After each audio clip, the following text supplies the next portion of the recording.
Hi, I'm Felicia, and this is my baby doll, Saya.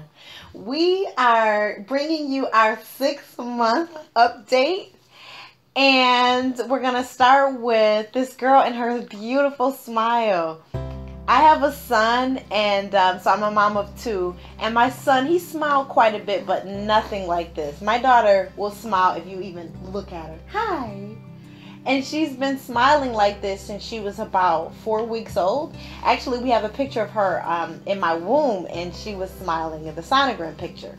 So there's so many incredible things that happen in a life that I really don't know where to start, but I guess we'll start with the fact that she's now trying to stand. All she wants to do is stand. If we're sitting on the couch, she wants to get down. She's very wiggly, squiggly, wiggly like this. Saya began sitting up when she was about 4 months old, pulling herself up. She does phenomenal on tummy time. She's been lifting her head up since she was 1 month old in the crib. And so it wasn't very difficult to get her to remain on tummy time. But with my son, he didn't like tummy time very much at all. But Saya, she rolls over, and I think she'll be crawling pretty soon because of the way that she rolls and she kind of scoots. So that's exciting. She just turned 6 months on the 8th. Saya is a breastfed baby girl, right? Say, yes, I am. And so she's just been introduced to solids. I introduced her to solid foods a little sooner than I did my son. I introduced her at about 4 months because she was showing all the signs that she was ready to eat. She was pulling at my plate. She was sticking her tongue out. She just seemed very interested, and when I looked it up and I spoke to the doctor, she had already been sitting up on her own and holding her own head up, which are the signs that your child is ready to eat solids. So the very first thing that we gave her was bananas. Since then, I've been breaking the rules a bit, not too much. You're supposed to stay within the soft foods, so avocado, banana, sweet potatoes, squash, apples, brown rice, in which I home make all of her food. All of it's organic, and so I stay within those confines, but I did start mixing things because I didn't want her to get bored with the things that she was eating, because I noticed that her taste buds were a little different from my son's. So what we do at night, because I grind her rice myself, it doesn't really go well for her in her bottle at night. So I give her the cereal from the store-bought, which is kind of like a processed food. But I give her that at night in her bottle. And I did that in hopes, I think I started doing that around 4 months. And I did that in hopes that she would sleep more, because she doesn't sleep very much at night. But it didn't work. She still wakes up about 3 hours later wanting to nurse. I noticed another difference between she and my son, who's 2 years old, is the fact that Saya likes to nurse frequently. She kind of snacks. She'll get on, she'll get off, she'll get on. She's a little squiggly now. Also, if I want to hang out or something like that, I will pump, and she'll eat for her dad, whether it's solids or out of a bottle, but she doesn't consistently feed for mom because she knows that she has the ability to kind of go on and off like that. Also, some of the thing, and this is kind of flipping it a little bit back to mom, being a nursing mom means that you have to feed your child when she's hungry. I find that there's been a lot of arguments about nursing in public, and I've even received Facebook messages where people are like, it's so unattractive, and I wish women would put their breasts away. And that's something that is very offensive to a nursing mother, especially when you have these places located in stores and even in the airport. I noticed there was a nursing station, but the nursing station was so dirty. It was and it had a bathroom in it as well, but it wasn't clean. And so I would like to address the fact that nursing mothers should have the right to nurse their children whenever they want, whether they're covered or not. It's really a matter of the mom. I know for me, Saya doesn't like to nurse covered. She sweats very bad, and she's just not really that into it. So be a little sensitive to that. Saya, I believe that children exemplify exactly who they are right from the start. And my girl likes to dance, right? Say, I like to move it, move it. I like to move it, move it. I like to move it, move it. I like to Move it! I like to move it. I like to. She's a very happy, very fun baby. Whenever music comes on, if she likes the rhythm and the tone and the cadence, she will absolutely bop to it. So I think it's interesting because she doesn't dance to just any song. She specifically dances to what it is that she likes. Saya is really, really affectionate. She's so girly. She's very bashful. She sits with her hand kind of out like this. Are you serious? She's really upset right now. I'm gonna give her a bottle so that I can feed and continue doing this video at the same time. So right now I'm feeding Saya her bottle because I didn't want to expose my breast to you all while I was recording this video. The interesting thing is when my son was nursing, he had no problem whatsoever taking the bottle for me and when I fed him or whatever. But my daughter, on the other hand, she'll keep stopping and starting, I think, and kind of putting her face towards my breast. I think the major difference is when I was with my son, I was not staying at home, and now with my daughter, I am staying home. So I'll get all into breastfeeding and some of the things, the do's and don'ts that I've learned, and I've nursed my son for 14 months and now Saya for 6. I'll get into that at the end of the video. Saya has not gotten any teeth yet. I'm not sure whether or not she's teething. She's not really showing any signs of teething from what I saw from my first child, but she doesn't have any. By the time my son was 6 months, he had already had 4 teeth. So this is a change for me. Also, she seems to have a bit of a memory. We have a song that we sing every single morning, and if we skip a couple of days and then we sing it, we go into a prayer. She gets really excited, like she knows what's to come. So it's really exciting to see, you know, her memorization and everything like that. Saya is very friendly. When she was first born, you okay, baby? When she was first born, her grandmothers each complained that she wasn't friendly. She always cried when she, okay? She always cried when she was with anyone other than myself, including her dad. But now she seems to be warming up to everyone, and she's friendly even with people that she's never seen before. That's really good to see in terms of her personality. She's just started kind of burping alone, independently, which is something that Dad and I are both excited about because Saya had acid reflux and she would throw up, and it was very difficult for her to burp after she would feed. It would take us like an hour to burp her, and still we would need to do it at least 3 times to make sure that she didn't spit up heavily.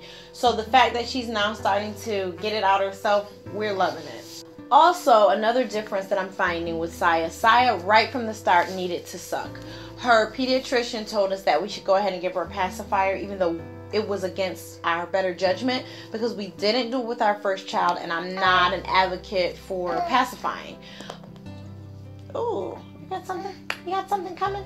However, Saya needed to take a pacifier. So when she turned 3 months, I said that I was going to take her off of the pacifier because the pediatrician said by then she should have overcome that need to suck. But we were traveling at the time, and I didn't want her to completely lose touch with her security, so I did allow her to have it, and we traveled for like 2 weeks. And so the point is she still takes the pacifier. I don't give it to her during the day at all, but I do give it to her at night to sleep. Fussy Gussie. Her sleep pattern. Saya does not sleep. It's crazy. It's madness. It's insanity. It drives Mom up a wall. She wakes up still like a newborn every 2 to 3 hours to feed. I'm finding that initially I thought that it was her need to suck, but it's not. She's actually drinking milk, and although sometimes she only sips for a while, she still is drinking milk. I can feed her and put her back in her crib, no problem, but sometimes I don't want to get up, and I'm finding that my nipples are becoming extremely sensitive because all night long she's using me to pacify. That is not something that I was interested in happening because my son didn't take a pacifier at all. So when he went to bed at night, he just went to bed. But as far as my daughter is concerned, this need to suck is consistent. And so what I do to kind of reduce some of the nipple pain is I will, first thing in the morning, I pump. And so the first 2 feedings I pump into a bottle, and then I let her have that milk throughout the day. And then by the 3rd time, my nipples they're less sensitive and ready for her to nurse. My son had developed a form of eczema. It's not eczema, but it is a form of it. So we were only able to use Dreft, and we had to completely use it for everyone, for our clothes, for all the sheets. The grandmothers had to change. Everyone needed to use Dreft to accommodate his skin. And although it didn't take away his skin condition, it certainly minimized his outbreak. And so when we were on our last vacation, I used Tide Pods because it said that it was good for sensitive skin. But I'm noticing here on Saya's left cheek, there's some breaking out happening, and I'm wondering if it's because of the change in detergent, because they have sensitive skin, because we obviously continue to just use the Dreft because of my son, or I'm wondering if she's finally starting to teeth. These are some of the things that you'll never know until a tooth pops up, because they do get a fever and they get rashes and they're irritable and they're biting on everything. You never know. What I was instructed to do was not to use those teething creams, and the reason you don't want to use those is because that numbing stops the baby from being able to swallow. So they can choke on their own saliva and die. Here's a 6-month update on my stomach. I have a little more fat in this area. I know it's not fat, but it's a little bigger than it was with my son, because I have not been able to work out the way that I would like to have worked out, because I've realized I reduced some of the pressure from myself because I was beating myself up about it when I had my first child. But I've learned that you have to really give your life a chance to adjust around the baby, because the baby needs a chance to adjust to being in the world and to figure out their sleeping patterns and to figure out everything like that. And you need to get adjusted as well. So I have been working out sporadically, not as consistent as I'm used to. So I do still have my muscle mass from my ab work that I, do randomly and what I did previously, but it's not, the weight it's not as flat as I would like it to be, because I'm not able to consistently figure out a workout regimen that accommodates my 2-year-old schedule, and also my baby schedule, and also the husband and wife time. So as previously mentioned, nursing in public can be completely uncomfortable for everyone. It's uncomfortable for the people who are around you. It's uncomfortable for your baby because they're under this cover. They don't understand that. It's uncomfortable for the mom because if you're anything like me, I nurse because I want to bond with my child. Including the health benefits, nursing is it's an extremely good time for you and your baby to just kind of exchange smiles and learn each other, and it's a great time to bond. And also my husband, he gets very uncomfortable with me nursing in public. He'll never say it, but he's constantly fixing me and covering me up, and your whole breast is out. I'm like, well, not the whole breast, the nipples in her mouth, but it's an uncomfortable thing. So you just kind of have to figure out what works for you. Some moms choose to pump into a bottle and feed in public. I'm not that mom. I don't like to give her a bottle that much because her dad, other people feed her through a bottle, when she's with her grandmothers or when she's with her dad. When I'm with her, I like to exclusively breastfeed. Number one, what happens in the saliva is the saliva gets into your nipple and it tells your body what it is that your baby needs. So when you hear things like, my baby was sick, my breast milk helped them get better, or your breast milk also grows with your baby. If your baby's not nursing, latching onto your breast, your nipple, your body doesn't know exactly what it is that your baby needs. So I like to nurse her so that my body knows, okay, she's coming down with a little cold, or she's 6 months old, all right, whatever the case may be. God has developed our bodies in such a way that it really accommodates the need of our baby. When my daughter is ready to nurse, she will start to grab at my shirt. She's at that stage. That's the wonderful thing about 6 months. It's like she knows what she wants. So when she was about 3 months, I noticed that she would start to you know, and kind of look around. But now she'll physically pull my shirt down. She'll bang her head up against my chest. She'll lean down. She gives me all the cues that, Mom, it's time to eat. Okay, some of the inbox messages that I've been getting on Facebook are as follows. People have been saying, how do you drink? Are you able to drink? And I'd like to, I mean, it's person to person. Some moms don't. They kind of handle breastfeeding the same way that they handle their pregnancy, in which, well, in my pregnancy, I didn't drink at all.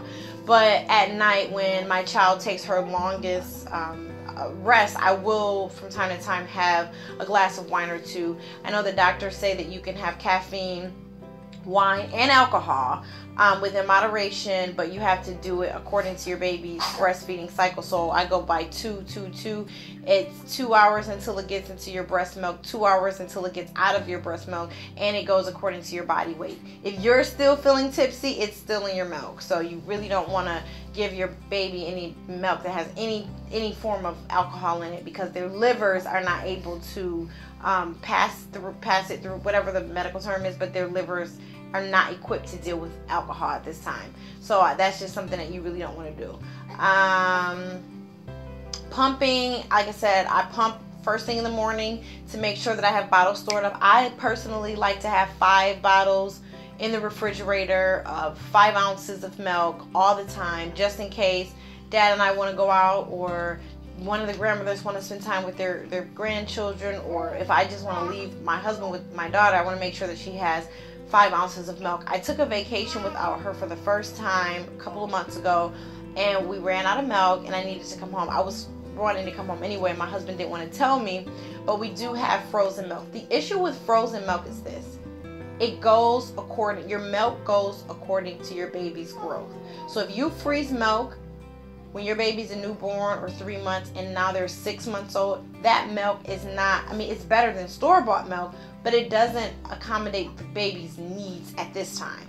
So although I keep it in the freezer for a case of an emergency, if I'm randomly hit by a car and my baby needs, you know, to drink milk, I mean, it is what it is, but that's not milk that I would really rely on in terms of a vacation or anything like that. You really want to pump and store right up until the point that you leave, you know, so that your baby has milk, fresh milk. Thank you so much for watching. I look forward to sharing with you her changing needs in her life. And what I do is, I had planned on doing monthly updates, but for whatever reason it just didn't work out like that. We share videos on our family channel, All Day with the Alis, where you can kind of see the baby's progression as it's happening. Otherwise, I think I might try to do it quarterly. So if that's the case, I'll see you in 3 months.